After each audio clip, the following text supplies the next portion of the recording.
A solitary white feather drifts through the air, completely at the mercy of the wind, before finally coming to rest on a muddy sneaker. It looks like pure, uncalculated serendipity.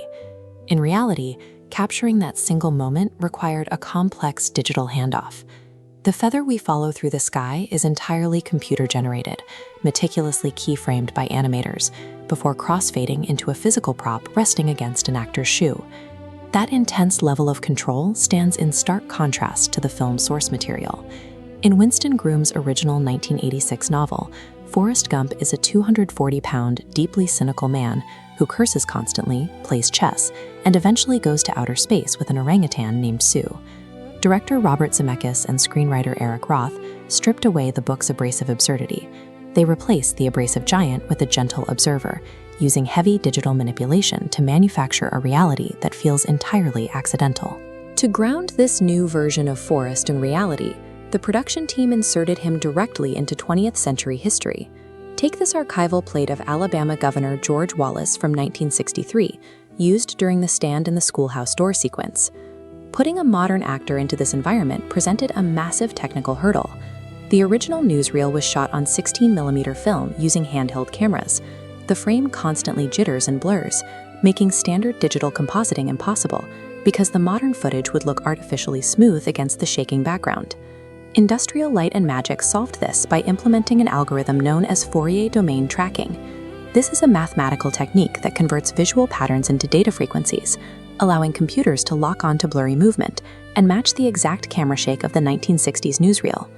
Once the motion matched, the team went a step further. In scenes utilizing this archival plate of John F. Kennedy, visual effects artists digitally warped the president's mouth. By stretching and manipulating his lips frame by frame, they forced a deceased historical figure to visually match new audio recorded by a voice actor. This process, which the industry quickly dubbed Gumping, erased the emotional distance of history.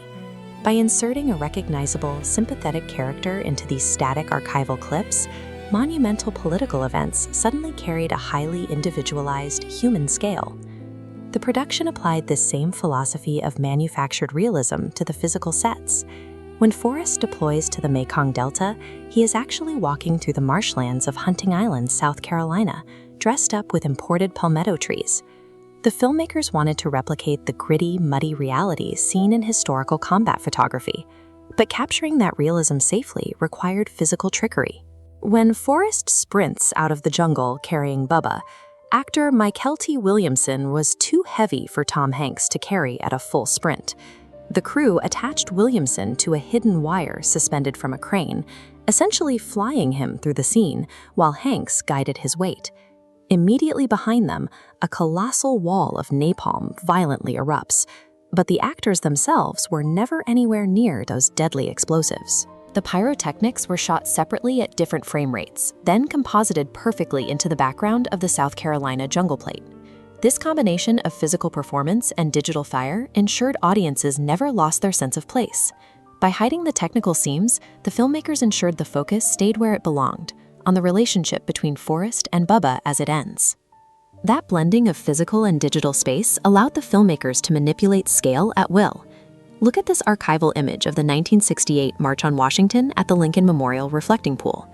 Recreating a protest of this size practically was a budgetary impossibility. Instead, the crew used a motion control camera. They placed a group of 1,500 extras in one section of the mall, filmed a sweeping camera move, then physically moved those same extras to the next section. By repeating the exact same camera move mechanically, they tiled and cloned those 1,500 people into a seamless crowd of several hundred thousand. Later in the film, the production simulated the devastation of Hurricane Carmen by strapping a jet engine to the deck of Forrest's shrimp boat, blasting the actors with debris while keeping the vessel firmly secured in a South Carolina port.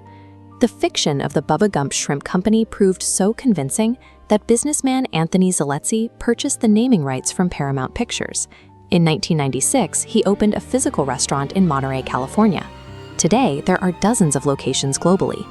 The invisible world building of the film was so persuasive, it successfully spawned a multi-million-dollar real-world corporate entity. The cross-country sequence moves Forrest through monumental landscapes, from the lighthouses of Maine to the red rock of the desert. These shots provide a visual sense of scale to a journey that lasted over 3 years, turning Forrest's personal grief into a tour of the American landscape. But after years of endless running across the physical expanse of the United States, Forrest abruptly stops and goes home. The epic scale collapses down to a single quiet bus stop bench in Savannah, Georgia, where his narration finally catches up to the present day. It is in these quiet moments that the film executes its most complex illusions. To create Lieutenant Dan's amputated legs, Gary Sinise wore bright blue fabric over his calves. Digital artists then used a technique called rotopaint, manually erasing the blue fabric and painting in the background elements frame by frame, allowing him to walk on his titanium magic legs. The visual effects here are entirely subservient to the character arc. The most successful technical illusions in the film serve its quietest, most intimate human moments. The story reaches its conclusion under the heavy Spanish moss of a southern live oak tree as Forrest stands over Jenny's grave. He speaks to her, trying to reconcile the events of his life. He asks whether we each have a predetermined destiny, or if we are all just floating around, accidental-like, on a breeze. The film itself provides the answer, through its own creation. It is a highly calculated technological destiny, engineered down to the pixel, that masquerades perfectly as a simple, accidental breeze.